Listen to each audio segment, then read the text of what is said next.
Welcome to the latest Instagram Live.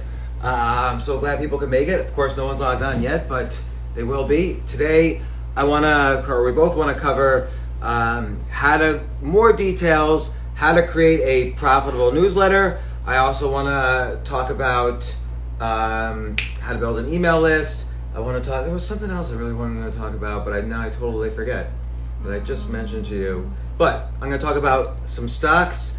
I'm going to talk about something like a business that you were talking to me about. Yeah. Like a guy that used this. Well, I want to talk about how to make a profitable newsletter. Well, we'll start with that. Oh, another 30-day book challenge. Oh, that's it. Right. Another 30-day book challenge. Profitable newsletter. Some stocks. Some stories. First off, how is everybody doing? And Captain Donuts. Where you ask a question is right there. Ask a question there. Ask it. And Jay, Captain Donuts, has a question. He's going to ask it.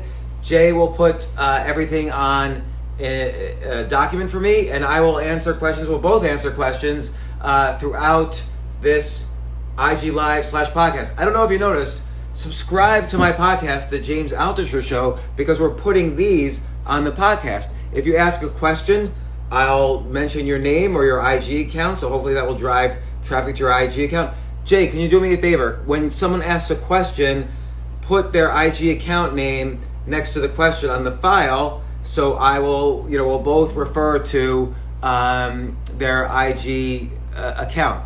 So, Charley Boorman 4, James, what is your favorite color?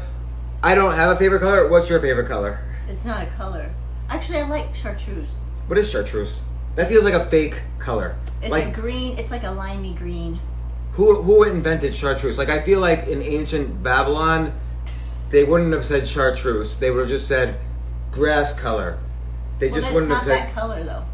It's like a limey bluish green. Why don't they call it limey bluish green? They used to call things bluish green. I know. I don't know. I'm gonna look it up. And I love black, but that's not a color. It's a non-color. No, in New York City, I remember when I was a kid, my older sister always wore black, and it was because she lived in New York City. So chartreuse is a liquor. What about chartreuse, the color?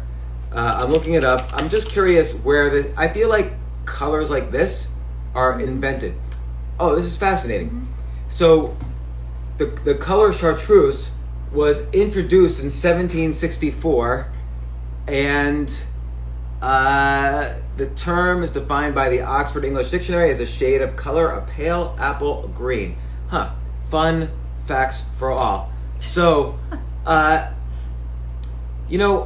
everything right now, by the way, hey, Jazz, hey, Callie, hey, everybody, everything right now has gotten so political. Like, we saw the other day, I think it was Friday, on the radio show The Breakfast Club, which has 8 million listeners, Charlamagne the God, who is a friend of ours, and Joe Biden were talking, and Charlamagne asked Charlamagne, first off, somehow or other, Biden suddenly had to get off the interview. He was on there for 15 minutes, and somebody in the background was yelling at him to get off the interview because his wife had to use the computer, which is odd. Don't they have, he was the vice president of the United States. He's running for president. Doesn't he have more than one laptop in his house? Yeah. Like, can't his wife use another computer? I know. But then Charlemagne asked us, just simply said, hey, would love to talk to you some more. We have more questions. Mm-hmm. And then Biden took that the wrong way. I won't get into all the details, but I don't even know what he meant when he said this,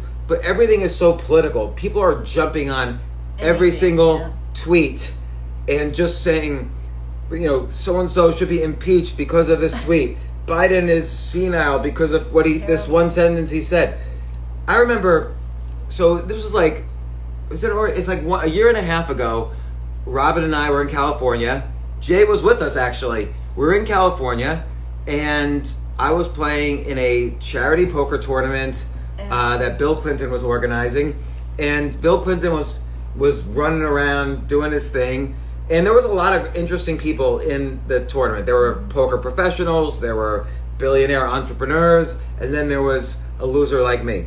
And then I was waiting for a good hand the entire time. Like, I was dying for a good hand. finally I got dealt 2 jacks, and I figure I'm gonna go for it now. This is my hand.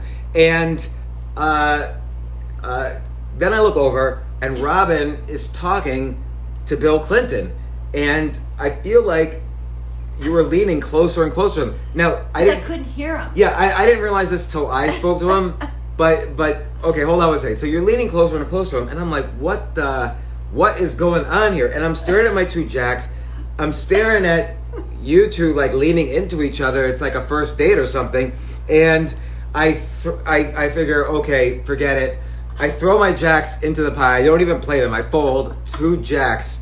That's how much I was into you. We were only going out for like 2 months at this point, or a month and a half. And I go over to you, and you introduced me to Bill Clinton. And you're right. So Bill Clinton, he talks very softly, like he's like, "Hey James, how's it going? Like, I love you like a brother. Like, you remind me of Bubba, and Arkansas is like a brother too." So he talks very softly, so you feel like you have to lean in to hear him, and that's part of his charisma, is that he draws you into his world. Right. Like, he's saying things like, "Oh, you remind me of my friend Bubba from Arkansas." So now I'm like in his world. Because I was telling him all these things, wonderful things about you.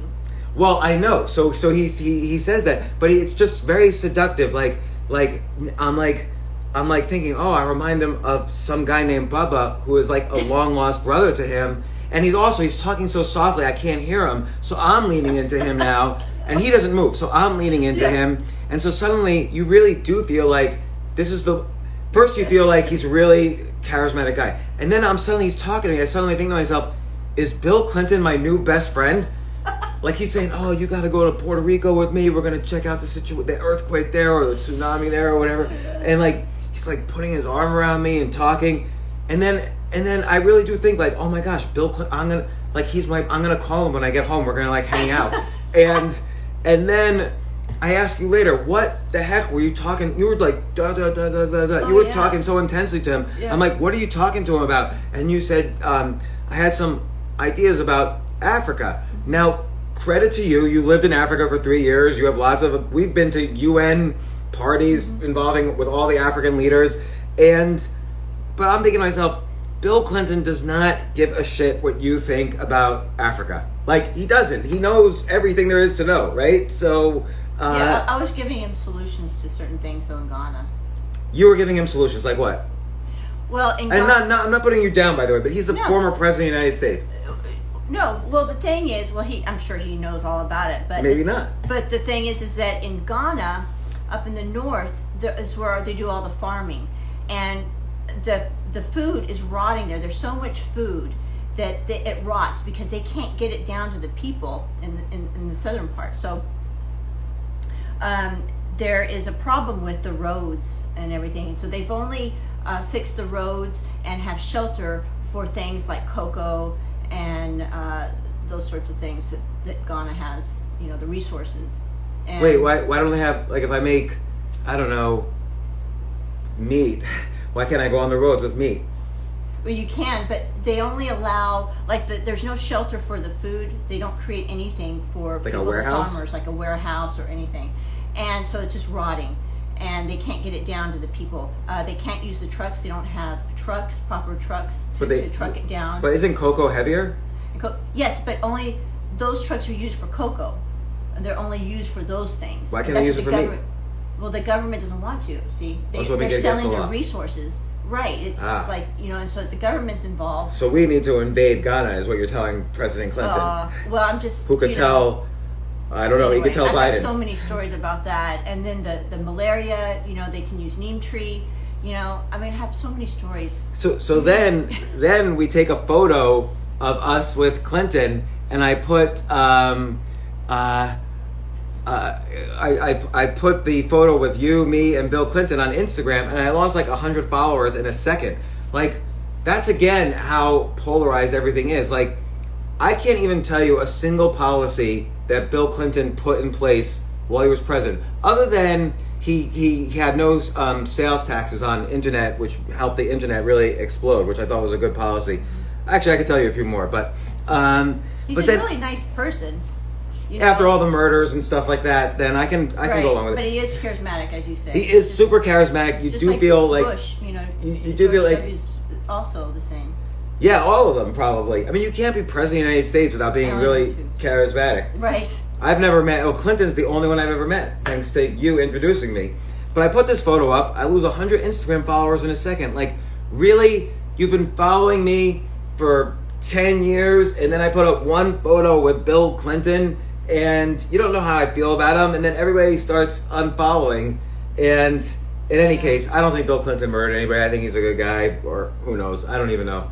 I don't know. Who do you think is like the nicest president out there? Me? Yeah. George W. But George that's just W? because I know him. So. But he's probably nice to everybody. I mean, he's But he's very, he like very paints now. He like finger faithful paints to his friends and very, very kind. He'll give you the shirt off his back. Yeah. Yeah. I don't know if I'd want to see him without the shirt on his back, but that's okay. Before I talk about some things, let's get up. Let me pop this email out. Oh, so here's some like BS headlines of the day. This was in the New York Times. It's at NewYorkTimes.com right now. Children may be at higher risk of dying this summer. That's a headline. Like, first off, how do you know? Like, why would children be at higher risk of dying? And they're saying because children are not used to going outside anymore, they might fall in the river and drown. That was the entire basis. Are you serious? Yeah, that was on the front page of the New York Times. It was the entire base of the article, is that children might not be any good at understanding the outdoor world. And so this summer, you might see more drowning deaths. CNN says that today, probably, but it was on the New York Times paper 2 days ago. Well, that just tells you that they don't have a lot to talk about. They have nothing to talk about because the only thing in the news is either coronavirus or elections. So they have to make stuff up. Like, there's nothing really new to say about coronavirus. So they have to say, as a third order effect of coronavirus, expect your child to drown. But I mean, why don't they do something like, the organs that are being harvested in China, like this stuff that I've been because again, then everybody's trying to figure out, if I say something against China, does that mean I'm for Trump or does that mean I'm for Biden? Like, you're not allowed to have an opinion now unless it's for one side or the other. Like, if Biden all of a sudden took Tylenol, then all the Democrats will take Tylenol and all the Republicans will say Tylenol can kill you. So you have to kind of see where something is. Like, China's doing all these horrible things in Hong Kong. Like, Hong Kong this weekend was a shitstorm because under the umbrella of coronavirus, no one is looking at Hong Kong. So Hong Kong police are dressing up as if they're Hong Kong protesters, and at the same time causing problems that makes it in the news, and then people are unsure if the Hong Kong protesters are violent, the Chinese are violent. They're dressing up as black shirts. So black shirts are typically the ones that are protesting.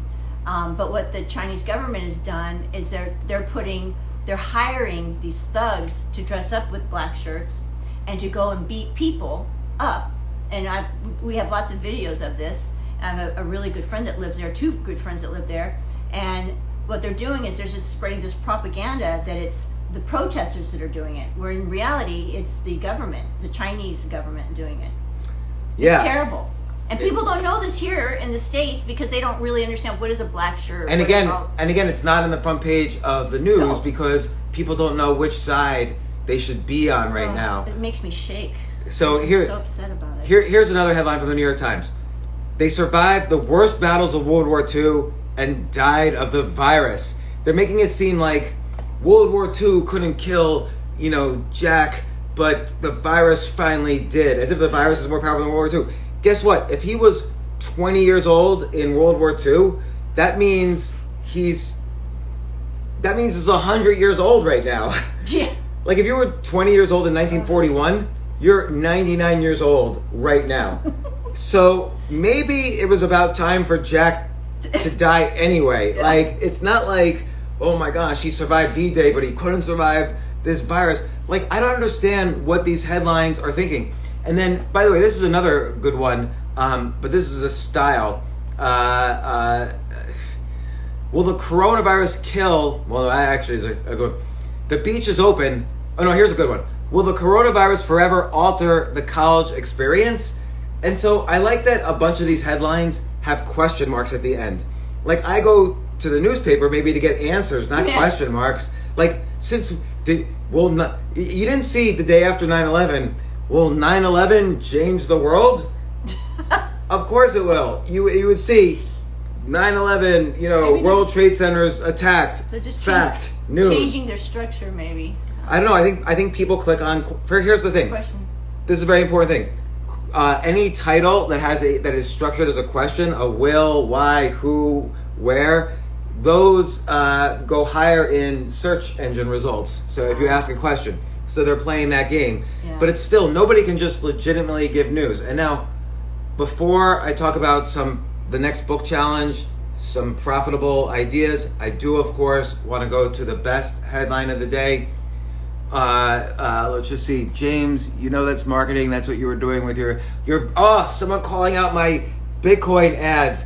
Listen, a Bitcoin ad selling a Bitcoin newsletter is not the same thing as the New York Times. I do not expect the New York Times headlines. New York Times says all the news that's fit to print. That's a different thing. Are you as big as the New York Times? Wow. I am. Maybe I am. But it's a good lead into, I'm going to talk about how to create a profitable newsletter. We're all going to need ways to make money that aren't dependent on the big corporations of the world that did 38 million layoffs at a moment's notice. I mean, the economy's been shut down for 10 weeks. 38 million extra. The economy. Here's the thing. The economy really couldn't be that strong if suddenly there's 38 million people unemployed in just 10 weeks. But that's another subject. It is stronger than we think, but not as strong. So, okay. Cosmopolitan, honest article of the day. Here's the article. Here's the headline. I worked my ass off to save for a 4-year college, but now I'm choosing community college instead. That's a great article because here's the thing. Colleges, the most you know what the most expensive college in the country is? Do you know what the most expensive college in the country is? Harvey Mudd College. Have you ever heard of that? No. Harvey Mudd College. I never even heard of it. Small liberal. It's a liberal arts college in San Francisco, named after a state assemblyman who I believe he was gay and he was killed or something a long time ago. So they made this college after him, and it's $75,000 a year tuition. Meanwhile, I'm hearing more and more schools, like even Cambridge University, is not going to have classes on their campus all next year. So why are you going to pay $70,000 for a college? So smart to go to community college for just hundreds of dollars, maybe $1,000.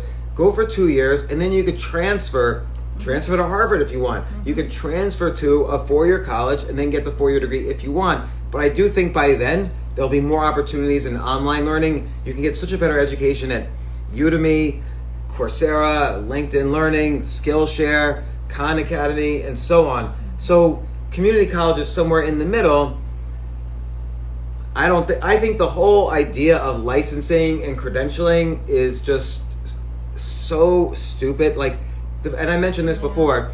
You need, if you're going to work on people's nails, if you're going to work at a nail salon, you need to get a license in every state. So you mean to tell me if you get a license in Alabama, but you move to Florida, that hey, Florida's really serious about nails. We can't let you just practice with your Alabama license. Are you kidding me? They have reciprocity. A lot of them do. Really? Mm-hmm. All right. I didn't know that. So we'll answer a question. Jay, let's see if I've got your link. Dun, dun, dun, dun, dun, dun.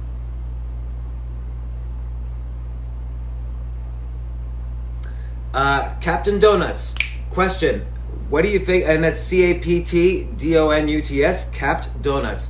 Question, what do you think about the idea of blogging a book, then combining the blog into a book? I think it's a great idea because let's say you write 100 blog posts over a 2 or 3 year period. Blog whatever you want. You're blogging about fly fishing. You're blogging about cooking. You're blogging about your Star Wars. You're blogging about stocks. You blog over a 2 year period. Let's just say you have 100 blog posts. This is like a giant focus group. You know what the top 30 blog posts were because you see the traffic and you see the engagement and you see the shares and so on. Take the top 30 of those posts, staple them together, And now you have the first draft of your book.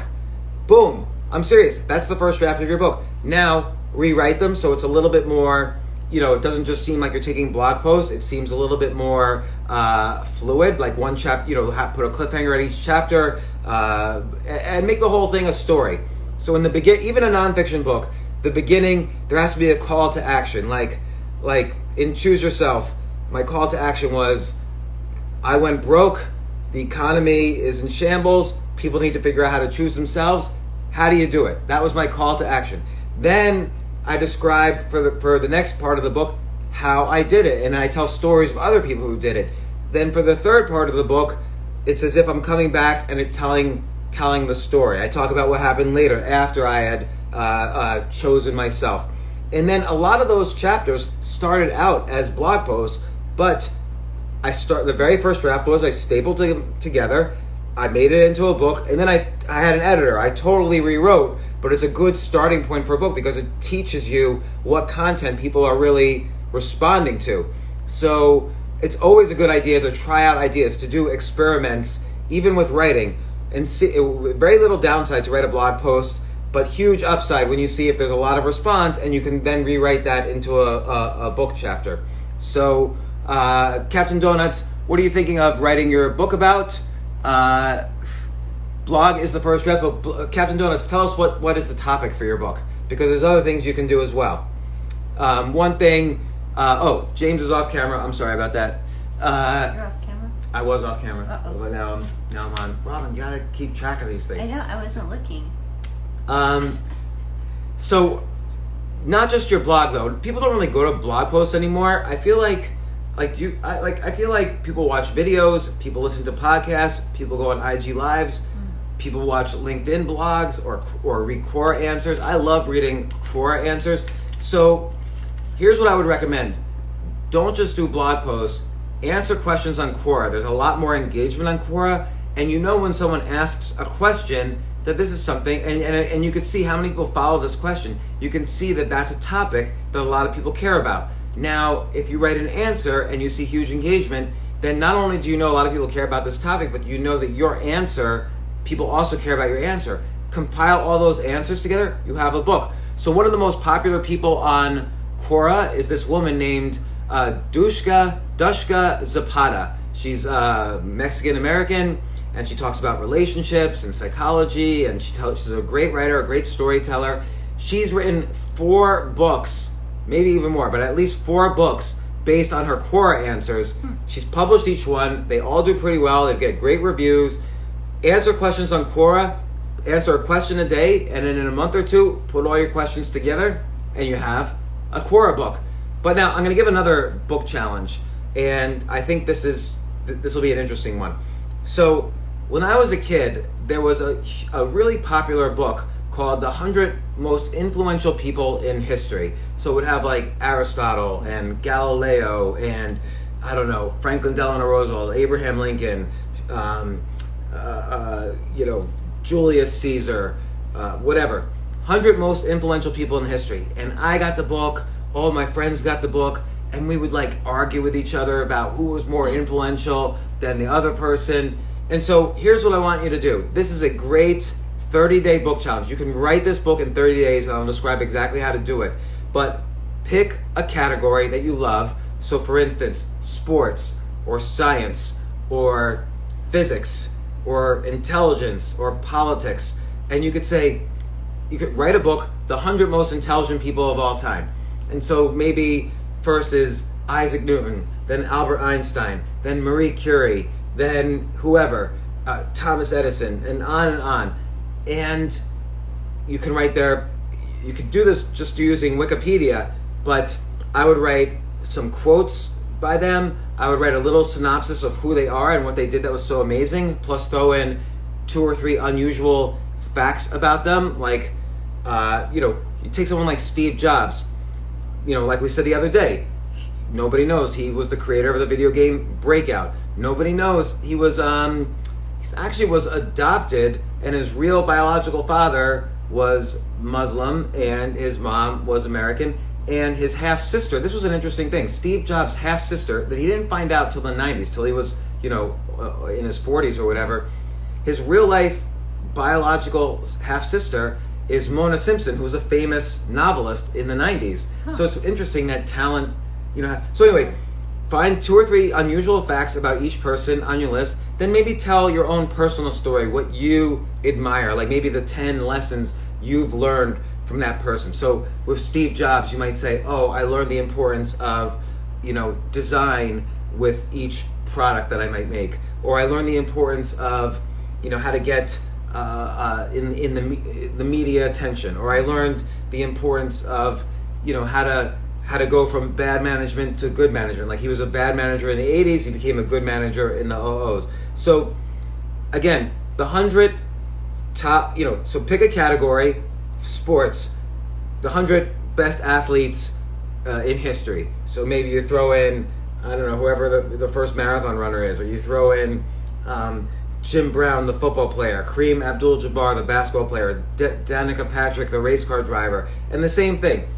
Few paragraphs that are describing them, and then few unusual things that facts about them that everyone will be fascinated to know. You always want to give people cocktail party chatter. If they learn nothing from your book, at least they learn a fact or two they could bring up in a cocktail party. Like, did you know Steve Jobs invented Breakout? Or did you know Albert Einstein invented a type of refrigerator? True story. There's the Einstein refrigerator that nobody knows about, and it's a way of sealing refrigerators without as much electricity. But people have tried to make it commercial, but it never got commercial. And then you have, 10 things that inspire you about that person. So if you do the 100 best sports figures, 10 things that inspire you about Danica Patrick. And now, staple it all together. Do 3 a day. Staple it all together at the end of the month, and pick a cover on 99 designs, and then you have the 100 most. Then you publish your book. That's it. Your book's published. The 100 most important sports figures or athletes of all time. And then you could do a sequel, and then a sequel after that. The 100 best golfers of all time. The 100 best football players of all time. The 100 best investors of all time. And then you could subcategories. The 100 best value investors of all time. 100 great investors inspired by Warren Buffett, or however you want to slice it. The 100 best politicians of all time. And there's precedent for this. So John F. Kennedy in 1958 wrote a book called Profiles in Courage, which was his 6 or 7 favorite senators of all time. And that was a good enough book. It won the Pulitzer Prize. And by the way, he didn't even write it. He had a ghostwriter, most likely Ted Sorensen, who was his speechwriter. John F. Kennedy was in the hospital supposedly when he wrote the book. Or when he was in the hospital when he supposedly wrote the book. But maybe John F. Kennedy's on your list of the 100 best leaders of all time. He's certainly one of the 100 best presidents of all time. There's only been 45 presidents. But, so, now, before you write the book or while you're writing the book, answer Quora questions, post on LinkedIn, participate in Facebook groups that are about history, maybe do a podcast. Here's the 100 best leaders of all time, and that's your podcast, and record just 10-minute episodes, 15-minute episodes. Just spoken wheel, anywhere where you can get the word out, and then finally you put your book out there, and boom, your book will be successful. Start an email list and so on. So that's your 30-day book challenge. Someone says, I need a ghostwriter. You know what? A friend of mine called me this weekend, and we were just talking, and I suggested to this friend, this is so fascinating what you're saying. Why don't you write a book about it? And he said to me, I don't know how to write a book. I wouldn't even know where to begin. And I said, no problem. How about just talk to me? I'll ask you questions. Just talk to me for 2 or 3 hours. We'll get a transcription of the recording. You hire an editor to make it into a book. You get a cover on 99 designs, and then you upload it to Amazon. Once again, that's, if you have things to say, you have a book. You don't have to write the book. You can just take a transcript and then hire an editor to write the book. So there's always, never say, I can't. Like, there's always a way to do it. Like, oh, you don't have time to write a book? No problem. Here's 30 days of just 15 minutes a day, 20 minutes a day. You could write a book in 1 month. You don't have 20 minutes a day, you have 10 minutes a day? Okay, take 60 days. Don't take 30 days. Oh, you can't write because you don't know how to spell or you're missing 2 arms? No problem. Call somebody up, have them ask you good questions, and just talk for 3 hours, and then make a transcript, hire an editor for a couple $100 to clean it up, and now you have a book. Always, the way to get anything done, even on a big goal, is to subtract. Keep on subtracting until, like for instance, I always use this example, but Richard Branson, he's starting his own airline. He didn't have any money to buy a plane, so subtract. He borrowed a plane. It's all the time. Google didn't have money to buy desks, so they took doors that had been thrown out and they made them the desktops, and then just put wood as the feet, and then they made their first desks, and that's how they set up their. They took old computers and made their server farm.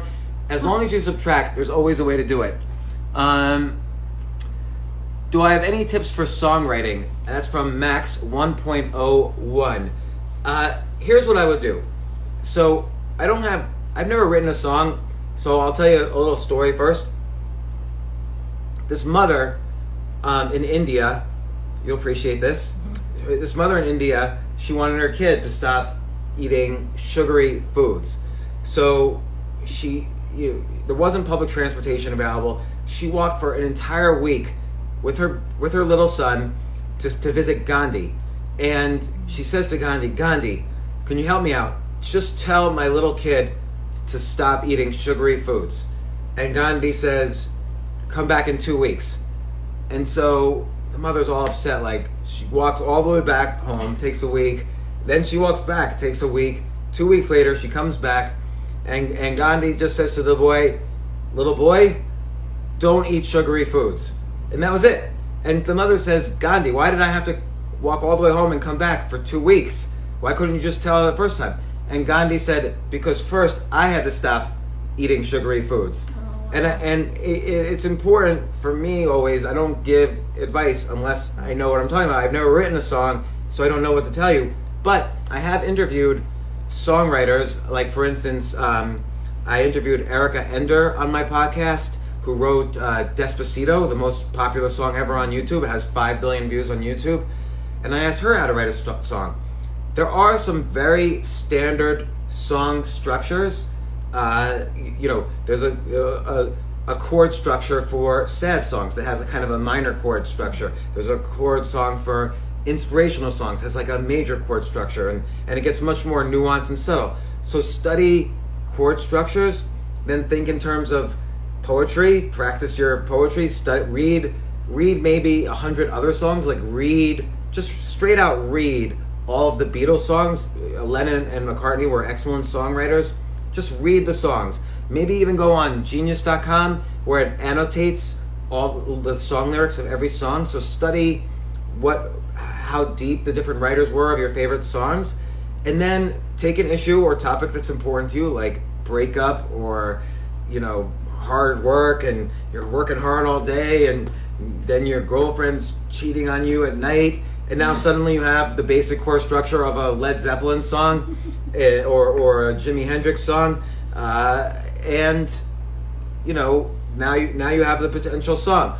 Again, study typical chord structure, study the rhyme schemes of songs. Like Dr. Seuss, for instance, has a very particular rhyme scheme in all his books. So study what those rhyme schemes are, and then you could write like Dr. Seuss. Study the rhyme schemes of your favorite songs. Like, is it AABB? Is it AACD? Meaning the first 2 lines rhyme, then the second don't. Just study those rhyme schemes. Study, how many syllables are in each line before they start rhyming again. And I'm going to take up the challenge. I'm going to write a song just because you asked that question. And here's the thing too. Here's what I love. Take an old song. Like, this is genius. This is idea sex at work. So the Fugees, which was one of my favorite hip hop bands in the 90s, they were like a combination between hip hop and reggae. Wyclef from the Fugees has been on my podcast. He also ran for president of Haiti. Is an incredible guy. They took a song, Stayin' Alive, by the Bee Gees, and they rewrote the song, but they made a hip hop beat on top of it, and it's a guaranteed success. It's idea sex. Take the most popular disco song of the 1970s, combine it with the Fugees hip hop reggae style, combine it together, you're guaranteed a hit. So is that like sampling? Is that what they call sampling? that wasn't sampling. No, sampling is just you just take a few bars of something and then put it in there. But this is they took the whole song and they put a hip hop beat over it, combined them, and it's sort of like another idea sex band that's really popular is the Gatan Project. Gatan is the same words as tango. It's go, tan, go.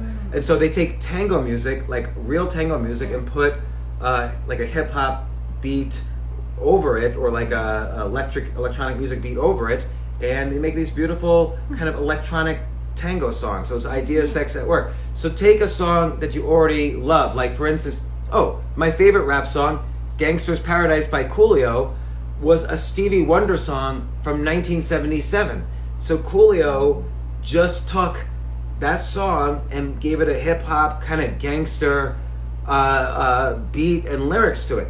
So same thing, the Radiohead song Creep, it was taken up by the group Scala, which is it sounds like a bunch of choir girls, and they sang Creep. So and I usually think covers are better than the originals. So first think of a song you would cover and maybe find a drum machine online, put like a hip hop beat to it, take your favorite song, do some auto tuning to make your voice sound good, just redo the song. And I'm going to do this too. So I've challenged myself. I'm going to write and make a song as well with no experience. So, which leads to positive magic scientist. How do I deal with imposter syndrome? And I'll ask you this as well. I know for me, in almost every situation I've ever been in, I feel like an imposter. And this is kind of the topic of my next book. Is that, let's say you're 40 years old, 30 years old, 50 years old, and you switch passions to something you're really passionate about, and you start hanging out in that subculture, you're going to feel like an imposter immediately because everyone's been in the subculture for 20 years. You're just entering it, but you want to be good and you want to be respected. The reality is you aren't any good and you're going to feel like an imposter, but just lean into that and tell yourself, it's good that I feel like an imposter, which means I have to work harder to get better until I stop feeling like an imposter. Like I switched, I don't know, when I started doing stand-up comedy 5 years ago, I always felt like an imposter. I still feel like an imposter with people who have been comedians for 20 years. And yet, I'm the one who performs all over the world, and many of them don't. So, imposter syndrome is not a bad thing. It's just a signal that you have to work really hard and apply yourself in unusual ways. Whenever you feel like an imposter, do something that's a little bit different than what everyone else is doing, else you really are an imposter. Yeah. Like if you're trying to write a mystery novel and your mystery novel is exactly like Agatha Christie's mystery novels, then you're playing to her agenda and the agenda of her fans. Mm-hmm. You've got to have your own agenda which stands out, and then then you're uniquely you as opposed to an imposter of some other mystery writer. And that's important. Be uniquely you. Yeah, so it's really important. Like, you don't have the same background as many other people. Mm-hmm. I don't know what you want to say about it or not, but like, what's a time when you felt like an imposter? When I repatriated back to the States. So you were an imposter U.S. citizen. I had been gone for... After living in Africa for 3 years or something. China for 6 years, and Kuwait for 3 years. Yeah. People didn't know if you were pro-China, if you were pro-terrorist, whatever. I don't know. Like, but what made you feel like an imposter when you were back in the United States? Well, I just didn't fit in. I mean, after living, it's different when you just travel to these places. When you're actually living there, you change and you actually experience, that culture, and it does change you and your perspective of the world. Like when you move back to New York City, so you're moving from Kuwait after 13 years or whatever. Yeah. You're moving from Kuwait to New York City. You land in New York City. Mm-hmm. What was the first thing that surprised you about living in the U.S. after all these years? Well, I thought, wow, it's changed a lot. But I think I figured out that New York is just really What changed? Well, what changed is I've never lived in New York, and New York is way different than any other state I've ever experienced living in. What was the worst thing? The worst thing is that people are mean, and they will just claw your eyeballs out. Shut up. I'm just kidding. They will claw your eyeballs out to raise, themselves above you, or like what was it? Do you have a specific story? So they'll claw your eyes out. They'll claw you. So someone clawed your eyes out to raise themselves above you. Like, do you? What's this? No, I mean that didn't happen to me, because I just watched this happen, and people are very aggressive. And also, I did notice, though, people are very much passive aggressive here too, which I thought was weird. Which is the opposite of what I just said, but it's weird because I don't know about the passive aggressive. I'd rather deal with people that are like just upfront and just will tell you how they feel, rather than lie to you and then think something else. I agree, because and you've seen me have this situation. Like in New York City, everything is very transactional. Do you feel that? Like Yes. people only talk to you because they Right. want They want something. something. And if you're not useful to them, then Right. nobody talks to you. And you know, I've noticed that for the past 25 years. Like you always have to have. In other cities, if you're just friendly and nice, and I don't want to idealize other cities. I'm sure it's a little bit like this elsewhere, but in New York City, because it's so expensive and cutthroat to live here, Yeah. people will just only talk to you if you can give them value. Right. And that's the basis of almost every interaction in New York City. Nobody wakes up and says, "I'm going to do a favor for Robin today." Right. People say, I know I'm going to want something from James a year from now, so maybe I'll offer something to him now, so that a year from now it doesn't look so suspicious when I ask if I can go on his podcast." Yeah, but it's like, it's so obvious, right? I mean, people think they're sly, but it's just, you could see right through it. But at the And same I time- just don't like those type of people. At the same time, the need for validation is higher in New York City than just about anywhere else. Mm-hmm. That if someone I respect is nice to me, even if they're transactional, I have to be very careful I have to be very careful just to be honest with myself. Yes. And not let it be so transactional. And I think that's very hard. I think being authentic is much more difficult here, because you're always, and I think a key thing to remember, and this is true for anything you want in life, is that you need to subtract your feelings of importance. Like, this is why imposter syndrome, which you asked about earlier, imposter syndrome is a great syndrome to have, because it helps you realize you're not important. And this is a very important mindset. The not important, like, forget about fixed versus growth, forget about all these mindset books. The most important mindset is to realize that you're an idiot, and realize it all the time. Because then when you approach somebody, you approach sincerely, that you want to find out about them. You think to yourself, they're more important than me, so I want to learn and find out about them. Yeah. Nobody wants to be around. Everybody thinks to themselves, I want significance in life. I want self-worth. And I want the other people around me to acknowledge my worth. And so if you go up to people and sincerely acknowledge their worth and ask them questions and are sincerely interested, and you give them significance because you know in your heart, or at least you think right then, you're not important, then people will respond much better to you. Like it's the Google technique again. Google is a website about nothing. There's no subject that Google knows about. And every time I go to Google and say, please tell me about China, or tell me about the 100 best athletes of all time, Google will say, hey, I'm sorry, I don't know, but here's 10 choices. Why don't you go ask them? And so Google it feels like Google cares about my best interests, not, hey, stick around, our website will fool you into seeing some more ads. Like the Google technique works, and it makes other people like you better if you do it sincerely. Yeah. So now, it's 2:45 already, and I did another book challenge, but not how to do a newsletter, which I'll do tomorrow. But I'll answer some more questions. So, can you share another book recommendation or two from your bookcase? So here's the interesting thing. I'll share some book recommendations, but not a lot of people read. I find everybody's distracted by TikTok and YouTube and podcasts, but that's okay. If I find a book or two for you to read, you don't have to read them. There's sites like Blinkist where you can get summaries, or Genius.com, again, where you might be able to get annotations, or maybe there's podcasts with the author. So I do a lot of podcasts with authors. But let me find a couple of books here. Finding books. Oh, here's a good book. Robin, you're out of frame a little bit. Oh, here's a good book. Tiny Beautiful Things by Cheryl Strayed. So she used to do an advice column, and nobody knew who she was. She was anonymous.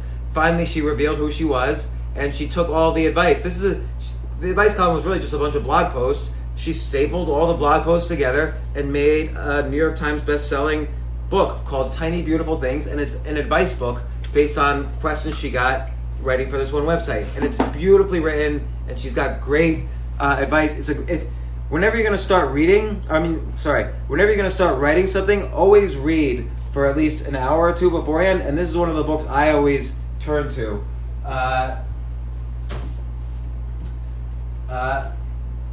Let's see. What's a non-writing book? Oh. I think this is an interesting book. Sometimes people don't like it. It's How I Found Freedom in an Unfree World by Harry Brown. And, the book's not political, even though he was a little bit political, but it addresses the idea of freedom in U.S. society and in personal freedom in a much different way than I'd ever seen written about before. I will guarantee you, if you like the concepts of choose yourself, then you will love even more How I Found Freedom in an Unfree World. This guy can best be summarized by he just doesn't give a shit about anything and managed to get rich doing so, and it's a great book about freedom. So those are two books today. I wonder if I have another book that was worth talking about. I'll do a few more books each day. All right, that was that. What's your favorite books?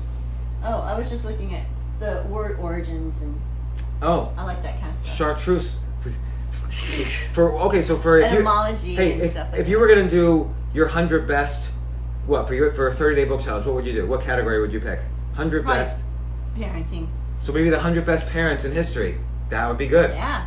So what were Einstein's parents like? Exactly. That's what you do. You go to the people that were, incredible, and then you. But maybe the parents aren't good, because maybe those people like I feel so. The reason I always strive for some kind of success is because I'm insecure. Mm-hmm. So I feel like somebody won't like me unless a well-known writer or podcaster or I have money. I honestly feel like I was thinking it even an hour ago. I was thinking, if I stop doing my podcast ever, maybe Robin won't like me as much. Or if I stop writing books, or if people stop asking me to go on podcasts, maybe you wouldn't like me. And so maybe my Florida, we can just dive all day. I don't care. Yeah, but maybe you won't like me if I'm not. Oh yeah, well. If I'm just diving like everyone else. I think it'd be great. So I feel like my parents didn't do a good job, really. Because why did they make me feel more secure? Like, you feel very secure in yourself. I don't think I feel very secure in myself. So, and again, there's no rational reason. We all tend to feel like how we felt when we were 12 years old, right. And that's how I feel now. It's very hard to get over that. But that kind of is a driving force for me, my own insecurity. Yeah. And you can't let it drive you too much, or else you won't be able to communicate properly with people. You have to be a good communicator, and insecurity doesn't mesh well with that. But I think that's an issue that I don't know if I'd put Einstein's parents there. Maybe they beat him all the time. Yeah, maybe. So that's a good point. But yeah, you should do that. 100 best parents. Come up with 10 good parents and we'll judge and why they're good parents. Let's see. And by the way, that question was from NE Fights, NEFIGHTS, that Instagram account. Devin Pello, DEVANPELLOW. How do you come up with topics for 10 ideas a day? So every day I exercise my idea muscle. I'm just to summarize in 2 sentences, if you don't exercise the idea muscle, those muscles are going to atrophy and you're not going to be a creative person. And I see this over and over, that the people who, I just know for myself, when I started writing 10 ideas a day in waiter's pads, and within 3 months, it was almost as if I had brain surgery. Like, I felt like my entire brain was rewired to be more creative. And so whatever just inspires me that day. So the other day, or this morning, my 10 ideas were 10 ideas for my friend who I was telling me these interesting things, and I thought he should write a book. I wrote an outline of 10 chapters that I thought would be the most brilliant book for him to write, like a best-selling book. So that was, and I sent it to him, and that's when he called me and said, oh, I want to do this, but I don't know how to write, and I gave him advice then.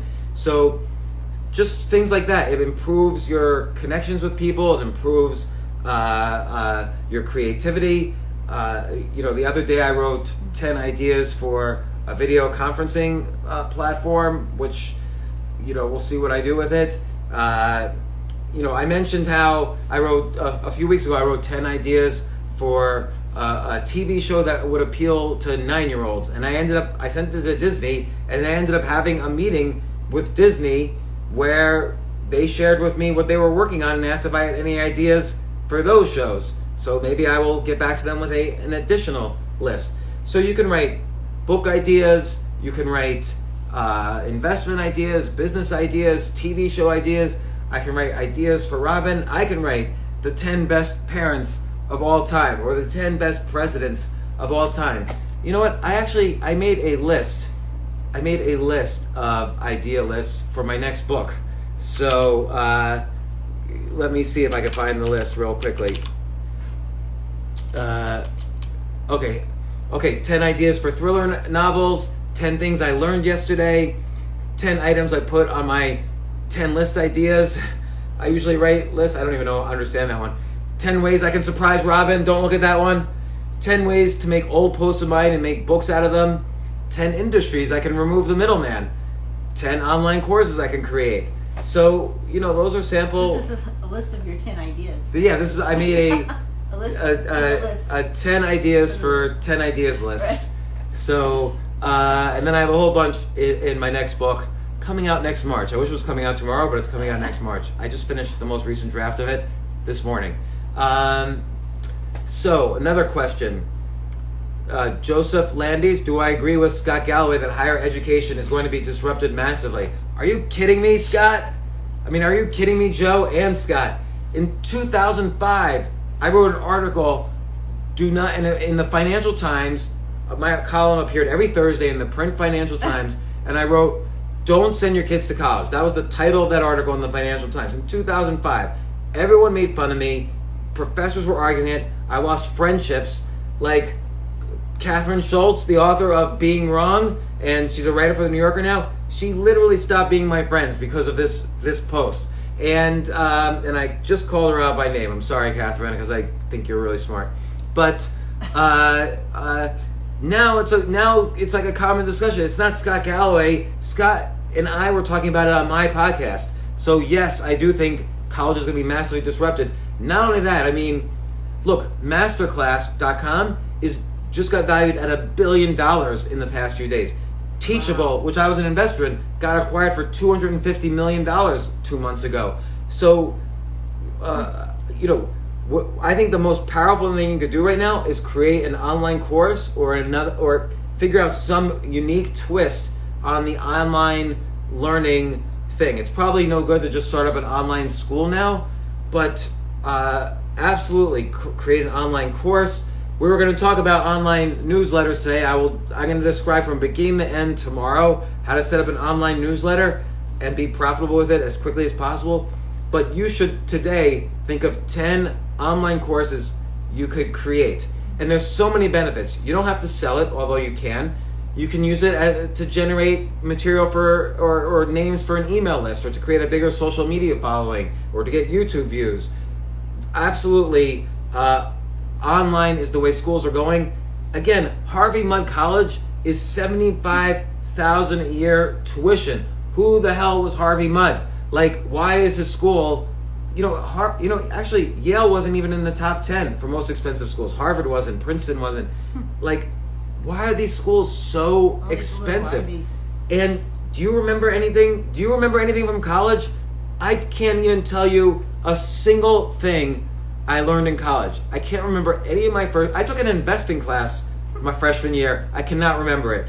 I can't even. If I had to program, I'm a computer programmer. If I had to program using stuff I learned in college, I wouldn't be able to do it. In fact, my skill level was so poor. I majored in computer science. I went to grad school for computer science, and when I started a job as a programmer, I was so bad, they had to send me to remedial. It was embarrassing. I had to go to a remedial software school to be as good as my fellow employees, even though I'd been to the best grad school in the country for computer science. So that was imposter syndrome. Like I was pretending to be a good computer programmer after 6 years, 5 years of education, and then I was the worst. Oh, that was so embarrassing. My boss came into my cubicle and started saying out loud to me, "You're the worst. We don't know what to do with you. We've never seen someone get a job who was so bad at programming." And everybody stopped their phone calls. It was in cubicles. Everyone stopped their phone calls in the cubicles around me. And I'm like, I was thinking about my boss right then. I could kill you in 3 seconds. Like I could take off my belt and strangle you dead in 3 seconds. That's how embarrassed I was. And I wasn't even wearing a belt. And I wish I was, and I would have killed him. No, I would have. I would have been in jail right now, even though this was 25 years ago. So embarrassing. That's why I don't like jobs either. Like they're always going to embarrass you, humiliate you. But again, this is a very important part about what we were saying about communication. Don't ever go to someone and bring their worth down. If their self-worth goes down while you're talking to them, they will hate you and they will want to kill you. And nothing you say will make any sense to them, which is how I was reacting to my boss telling me I was the worst programmer ever and then sending me to remedial school because I thought I was so bad I would never get a job anywhere else. But that changed my life because then I learned more about programming the internet at the remedial school. And then I started a company and made millions, and that boss is still there doing his shitty little job at HBO, whatever that job is now. So we're almost done. I was gonna maybe I'll answer another question, or here's a good one. Robin, is there any news source you trust? What news source do you trust? Well, I think I use a few different ones. I like Al Jazeera, sort of. I used to like. Isn't that the? Yeah. How come are they U.S. focused? No, I like news that's world news. I'm not really. Who cares about the rest of the world, though? I do. All right. I like BBC. I like I don't know. Different, unique ones.